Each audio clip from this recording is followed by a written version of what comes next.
Di seluruh Indonesia ini, tukang ojek pun bisa beli. Ya. Pengemis pun bisa beli. Nah, karena itu bisa dibeli oleh semua kalangan masyarakat, terutama kalangan masyarakat yang paling bawah, maka kami sangat bersemangat untuk menyampaikannya ke kalangan masyarakat paling bawah, Pak Dhani. Kita kumpulin satu RT.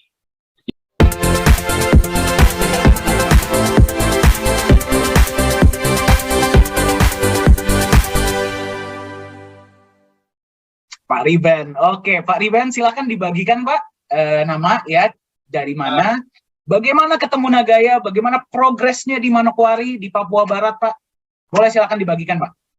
Baik, terima kasih. Selamat malam Pak Dhani. Selamat malam semua partisipan yang lain. Di sini sudah jam 10. Oh iya, sudah jam 10 malam Iya. di sana ya. Beda 2 jam ya Pak ya.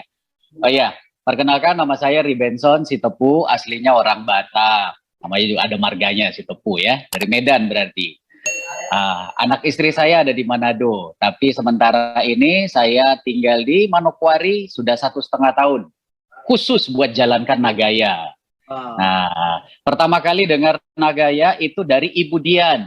Nah, sekarang kami berpartner kembangkan, jalankan pemasaran Nagaya di Manokwari, Papua Barat dan juga Papua. Itu pertama kali itu Ibu Dian cerita sekitar Desember awal 2019. Nah, jadi di awal itu Ibu Dian telepon saya cerita tentang koin, saya acuh tak acuh Pak. Kenapa? Soalnya pengalaman buruk masa lalu. Jadi ada banyak pengalaman buruk yang akhirnya membuat saya jadi skeptis, jadi tidak tertarik. Bukan tidak tertarik ya, sebenarnya tertarik, tapi tidak begitu antusias lagi karena belum menemukan satu model cryptocurrency yang tepat di pikiran saya. Gitu. Saya sendiri punya model cryptocurrency yang selama ini sebenarnya saya idam-idamkan, tapi tidak muncul-muncul, gitu kan? Nah, sampai akhirnya Ibu Dian ditelepon, dia katakan, oh ini beda. Bedanya apa? Saya tanya. Bedanya di backup dengan emas. Nah, itu kata kunci yang satu itu yang bikin saya penasaran. Kenapa? Karena konsep itu kebetulan karena sebelumnya di pekerjaan saya sebelumnya saya belajar tentang investasi dan juga sejarah uang, sehingga ada saya ngerti, saya paham bahwa uang dulu itu di backup dengan sesuatu yang bernilai, gitu ya. Nah, entah itu emas, perak dan yang lainnya, atau yang kita sebut logam mulia. Nah, jadi di situ dikatakan, wah ini di backup dengan emas. Saya penasaran langsung, Pak Dhani. Akhirnya kami ketemu, dijelaskan panjang lebar, dan akhirnya puji Tuhan Januari 2020 itu kita bertemu dengan CEO kita, Pak Yohanes Chandra di Manokwari. Jadi waktu itu kita langsung adakan acara pertemuan seminar tentang Nagaya itu Januari 2020. Nah, iya benar. Dari pertemuan itu hal yang paling menarik buat saya adalah secara pribadi buat saya tidak terlalu banyak menanyakan tentang legalitas.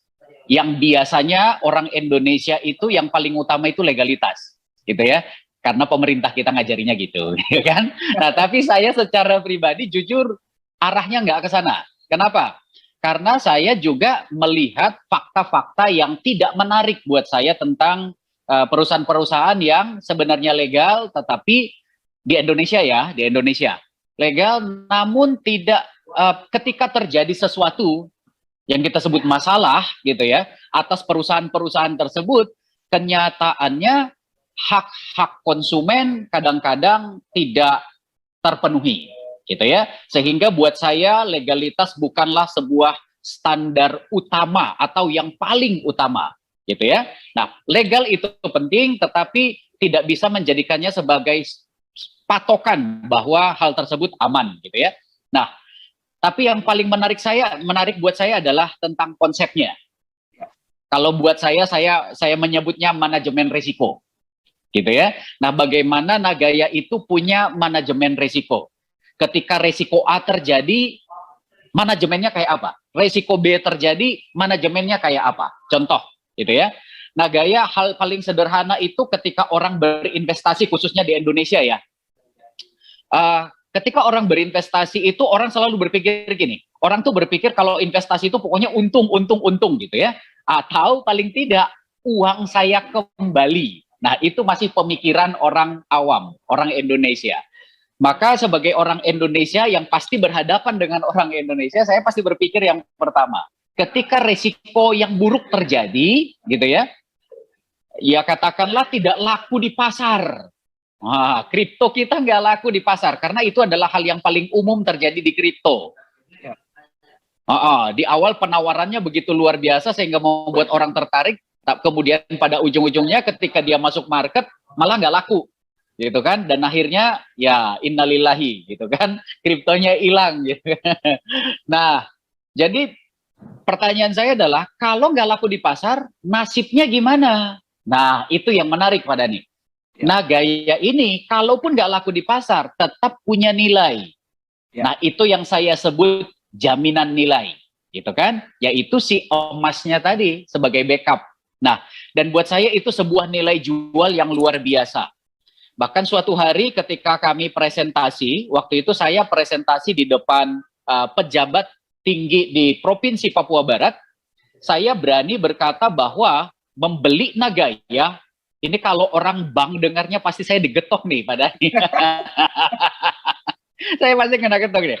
Saya bilang begini, beli Nagaya itu lebih, ada dua hal, lebih aman dan lebih untung daripada sekedar deposito di bank, gitu kan?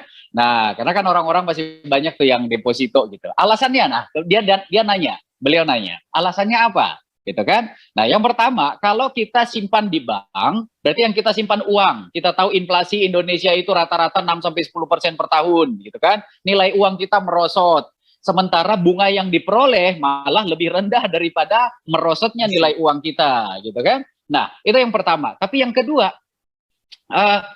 ya daya beli uang kita pasti merosot. Nah, sementara sebaliknya, kalau di Nagaya itu di backup pakai emas.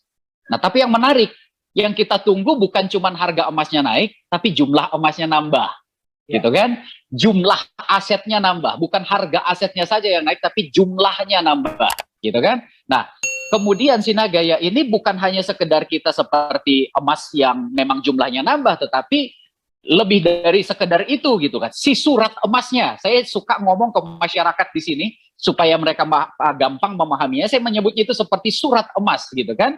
Tapi si surat emas ini jumlahnya terbatas, limited, sementara marketnya global. Seluruh dunia punya kesempatan untuk rebutan. Wah, dengan penjelasan yang itu, beliau-beliau itu akhirnya cukup tertarik, yang kemudian berinvestasi hingga puluhan ribu koin. Gitu Pak Dhani. Nah, dan buat saya secara pribadi, apa yang menarik di Nagaya yang pertama itu adalah konsepnya.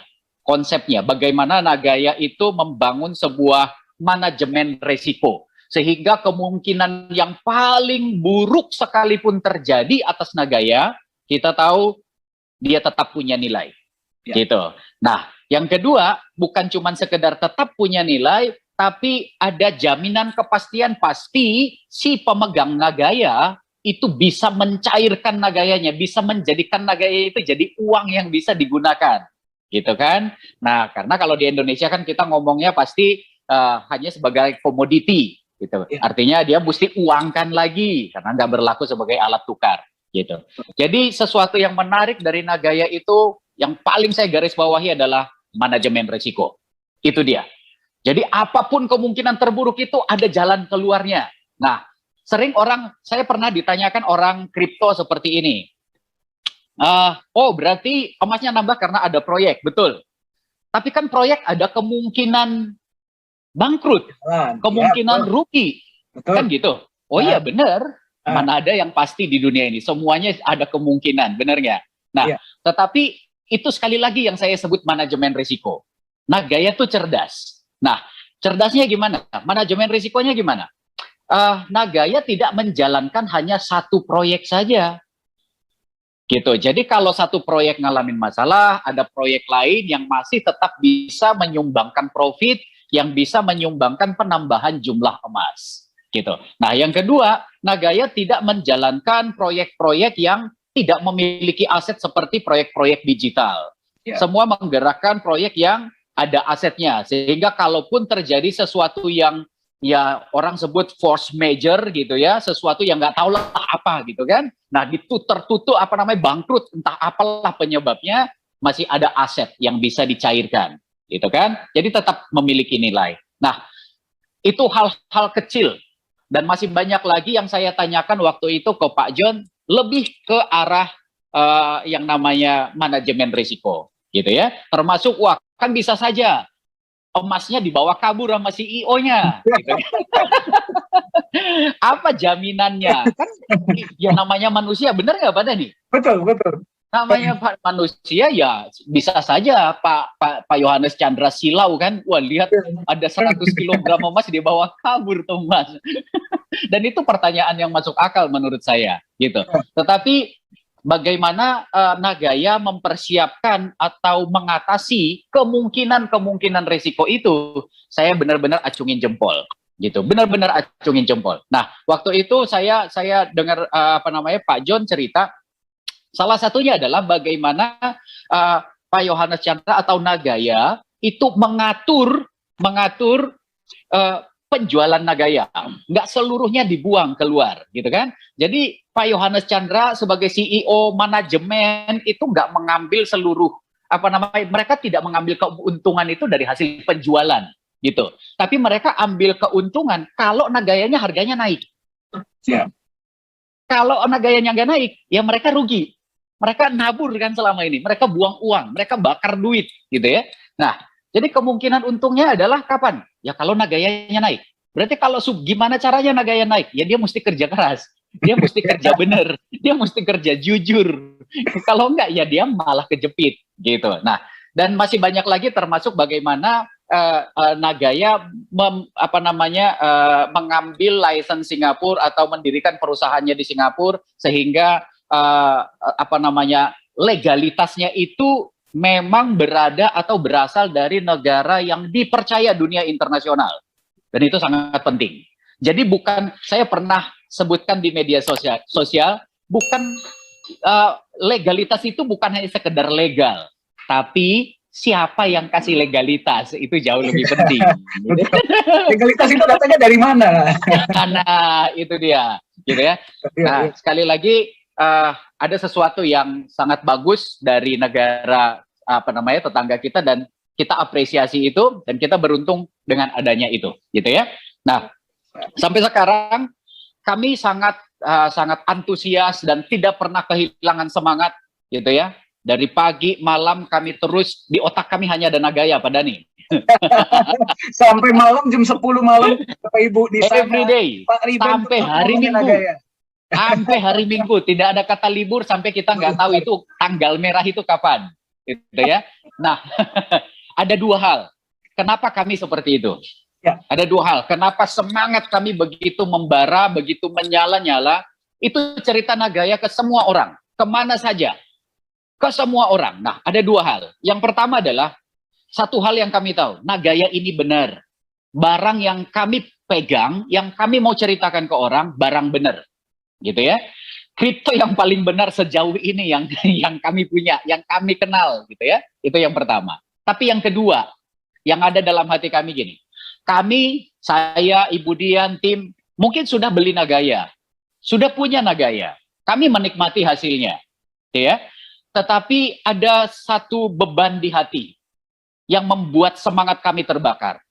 Kita pengen masyarakat di lingkungan kita, di kota kita, di provinsi kita, Indonesia, kita pengen Nagaya ini buatan anak bangsa. Kenapa kok nggak masyarakat kita yang nikmati? Gitu loh, di harga termurah.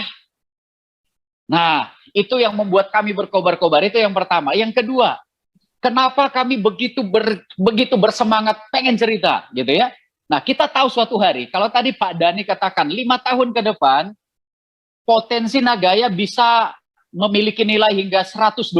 Artinya kenaikan nilai investasi kita bisa ngalamin kenaikan hingga 100 kali lipat dalam waktu cuma 5 tahun ke depan, gitu ya. Buat saya secara pribadi sangat optimis, jauh di atas itu, gitu kan. Itu buat saya, itu optimismenya saya, gitu ya. Optimisme yang menurut saya juga terukur ya, bukan optimisme yang menghayal. tapi yang terukur gitu. Nah, artinya gini, sementara modal untuk beli Nagaya sekarang itu sangat murah. Sangat murah. Di seluruh Indonesia ini, tukang ojek pun bisa beli. Ya. Pengemis pun bisa beli. Nah, karena itu bisa dibeli oleh semua kalangan masyarakat, terutama kalangan masyarakat yang paling bawah, maka kami sangat bersemangat untuk menyampaikannya ke kalangan masyarakat paling bawah, Pak Dhani. Kita kumpulin satu RT. Ya, kami bikin seminar satu RT kumpul, satu desa kumpul, gitu ya. Entah mereka itu nggak pernah nginjak bangku sekolah atau tidak, kami nggak peduli. Dan kami akan tetap presentasi seolah-olah presentasi di depan profesor. Luar biasa. Kami akan presentasi semaksimal mungkin. Kenapa? Bayangin kalau hari ini ibu-ibu yang mereka hanya punya penghasilan cukup buat hari ini. Bahkan mungkin sebelum akhir bulan uang gaji suami mereka udah habis. Penghasilan keluarga mereka udah habis. Gitu ya. Tapi ketika mereka tahu Nagaya, kemudian mereka beli Nagaya, 5 tahun ke depan, hidup mereka bisa berubah, Pak Dhani. Betul sekali. Dan kami punya mimpi bagaimana mengubah kota ini lewat Nagaya. Mengubah ekonomi kota ini lewat Nagaya. Dan kita semua partisipan Zoom malam ini punya kesempatan untuk buat sebuah perubahan dimanapun kita berada lewat Nagaya. Kenapa? Ini kesempatan besar. Ini ide brilian. Nagaya ini ide yang sangat brilian sekali. Dan kalau kita nggak pakai kesempatan ini, sebenarnya kita udah melewatkan sebuah kesempatan terbesar dalam hidup kita untuk bisa melakukan sesuatu buat orang lain. Gitu. Nah, kenapa? Karena terlalu murah, saya katakan. Investasi apa? Mungkin satu bisa nggak dibeli. Bisa, saya lihat itu transaksi laporan di reportnya itu, transparansi reportnya, itu banyak yang beli satu. Gitu kan? Nah, apakah kemungkinan suatu hari mereka bisa untung? Saya yakin sekali. Saya yakin. Mungkin bukan 5 tahun. Bisa jadi 10 tahun. Tapi uang apa yang bisa memberikan keuntungan besar dalam waktu 10 tahun? Kalau di Papua ini orang makan pinang, Pak Dhani. Iya. Orang beli pinang itu satu tumpuknya itu 10.000 hingga 20.000. Nah, jadi memang di Indonesia ini, Pak Dhani, biaya hidup paling mahal itu di Papua. Kenapa? Karena di Papua itu orang meludah saja bayar. 10.000, 10.000. Pinang maksudnya. Nah, jadi kami menyampaikan kepada masyarakat dengan bahasa yang sehari-hari. Ketika mereka mengalihkan sebagian uang pinang mereka, belikanlah ke Nagaya. Nah, atau sebagian uang rokok kita, belikanlah ke Nagaya. Kalau selama ini kita uang penghasilannya pas-pasan, nggak bisa nabung, tapi kenyataannya masih bisa beli bakso sekali 2 kali sebulan. Selama Nagaya belum masuk market, tahan jangan makan bakso dulu. Ya, tahan jangan makan bakso dulu, gitu ya. Nah, dan kami bersyukur walaupun masyarakat di sini secara pendidikan masih sangat banyak yang di bawah, tetapi dengan penjelasan yang sangat sederhana, penjelasan dengan bahasa sehari-hari, mereka berkomitmen membeli Nagaya itu bahkan ada yang tiap hari, Pak Dhani. Tiap hari, Pak ya? Tiap hari dia beli? Tiap hari dia beli. Jadi ada satu orang di sini namanya Pak Soleman Manufandu. Nah, dia ini pendeta. Itu dari November 2020 sampai Maret Maret 2021. Tiap hari kalau nggak pagi, sore, kalau nggak malam, dia pasti mampir ke kantor beli Nagaya. Belinya berapa? Kadang cuma 10, kadang 5 Nagaya, 20 Nagaya. Sudah orang tua, sudah umur 60-an tahun, tetapi punya sebuah kesadaran yang begitu tinggi untuk berinvestasi dan menyadari bahwa Nagaya ini sebuah alat yang sangat tepat untuk bisa mewujudkan mimpi-mimpi dia di masa depan. Nah, biasa. Jadi saya mendorong nih teman-teman yang ada di sini, yang lagi ikut Zoom, gitu ya. Entah sudah beli atau belum beli, ayo teman-teman semua, dimanapun berada, seluruh Indonesia, gitu ya. Mulai aktif beli. Ini kalau saya suka di setiap presentasi kami saya selalu sampaikan gini. Selagi Nagaya belum masuk market, itu adalah kesempatan kita kencengin ikat pinggang. Pengeluaran yang nggak penting alihkan semua ke Nagaya. Daripada cuma sekedar jajan-jajan yang cuma ngenyangin perut sementara, belikan dulu ke Nagaya. Tahan dulu lidah, taruh pisau dulu di leher. Ya, buat menahan nafsu yang lain. Benar tuh Pak Dhani. Karena dan kesempatan itu kan kita nggak tahu sampai berapa lama. Betul. Ini sebentar lagi di Papua Barat ada beberapa bupati yang akan beli Nagaya dan yang mau menggerakkan Nagaya. Gitu. Nah, jadi strategi kami masuk mulai dari kalangan paling bawah sampai kalangan paling atas.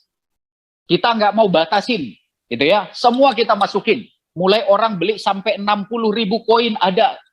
Ada beberapa orang yang punya, satu orang itu punya 50.000 koin, 20.000 koin, itu banyak Pak Dhani. Gitu. Kenapa?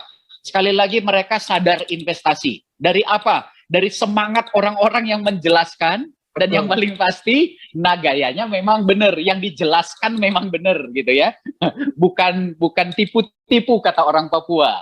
Nah, itu dia Pak Dhani. Jadi teman-teman semuanya, ayo semangat, kita sebarluaskan ini Nagaya. Kesempatan tahun ini saya nggak yakin kalau tahun depan masih seperti ini ya. Tahun depan kayaknya udah nggak ada lagi yang kayak gini-gini gitu. Kita udah keburu masuk market Pak Dhani. Gitu. Kita udah kalau udah masuk market kita udah pasti kalah saing. Kita udah pasti kalah saing sama pembeli yang ada di market. Market itu betul. Luar biasa. Pak Riben, terima kasih banyak. Jam 10 malam Bapak Ibu sekalian, tapi semangatnya masih sangat luar biasa. Ya, terima kasih Pak Riben. Tadi ada pertanyaan saya sebenarnya sudah terjawab semua. Oke. Ya, saya tadi masih ada pertanyaan, cuman sudah terjawab ya. Terima kasih Pak. Tadi ada satu komen Pak yang saya ingin sampaikan kepada Pak Riben. Saya tadi mengadakan nonton bareng bersama 5 orang di RT. Ya, semuanya merinding mendengar kalimat Pak Riben. Terima kasih. Yang nggak mau beli, jadi mau beli. Terima kasih Pak Riben. Thank you. By the way, backgroundnya keren Pak. Oh iya. Tadi ada yang bertanya. Ini backgroundnya. Nah, Anda bisa lihat ya Bapak ya. Kami di sini ada beberapa. Ini salah satu pembeli Nagaya terbesar di Papua. Salam kenal. Dan dengan Ibu Dian di sana masih semangat. Yang namanya Ibu Dian ya, yang pertama kali memperkenalkan. Bu Dian, selamat malam. Oke. Nah, ini kantor kita Pak Dhani. Jadi Pak Dhani udah pernah datang ke kantor. Nah, buat teman-teman yang ada di luar Papua, suatu hari main ke Papua ya. Nanti kalau Nagaya sudah masuk market harganya $100, kami belikan tiketnya. Kami belikan saja, uangnya transfer ke kami maksudnya. Ingat ya, nomornya Pak Riben dicatat ya. Salah satu memang yang kami kerjakan adalah masuk ke pemerintahan, gitu ya. Kemudian kelompok-kelompok masyarakat, RT-RT, desa, kelurahan, camat, kita masuk per kelompok, Pak. Nah, kemudian komunitas-komunitas pendeta, komunitas anak muda, komunitas olahraga, kita masuk ke komunitas guru-guru, kita masuk, kita kumpulin komunitas-komunitasnya, kita share Nagaya. Gitu. Nah, supaya apa terjadi cepat duplikasinya. Nah, kalau lebih cepat Nagaya masuk market, saya pikir tahun ini adalah kesempatan terbaik kita untuk menggunakan momentum cryptocurrency yang lagi hot-hotnya di dunia internasional, termasuk di Indonesia sendiri, gitu. Karena pertumbuhan investor yang berinvestasi, orang Indonesia yang berinvestasi di cryptocurrency tahun ini pertumbuhannya cukup tinggi, sejak 2020 kemarin. Jadi kalau kita bisa mendapatkan momentum itu, memasukkan Nagaya tahun ini, masuk market, kita sama-sama kerja, kita akan melihat sebuah terobosan yang sangat besar. Saya sangat yakin tidak butuh 5 tahun ke depan untuk harga satu Nagaya $100. Nggak nyampe. Saya yakin sekali, ada banyak faktor-faktor fundamental yang memungkinkan Nagaya tidak perlu membutuhkan 5 tahun hanya untuk $100. Jadi teman-teman yang ikut Zoom ini, jangan berpikir lama bener, $100 sih memang besar, 5 tahun memang nggak lama. Saya mau bilang, nggak nyampe 5 tahun malah. Percayalah, nggak akan nyampe 5 tahun. Itu saya, bukan orang manajemen ya. Itu saya, nggak akan nyampe 5 tahun. Percayalah. Nah, terima kasih Pak Dhani. Selamat malam buat semuanya. Terima kasih banyak Pak Riben. Terima kasih banyak teman-teman Papua Barat ya. Saya rangkum sedikit ya. Nah, dimanapun Anda berada, dengan membagikan informasi mengenai Nagaya ini, Anda bisa merubah hidup orang di sekeliling Anda. Itu yang benar-benar membuat saya merinding Pak pas dengar Pak. Ya. Salam untuk teman-teman dan keluarga di Papua Barat, Budian, Pak Sam, dan teman-teman lain, dan keluarga besar Nagaya di Papua Barat Pak. Semoga bisa cepat bertemu lagi ya kita ya. Amin. Ya.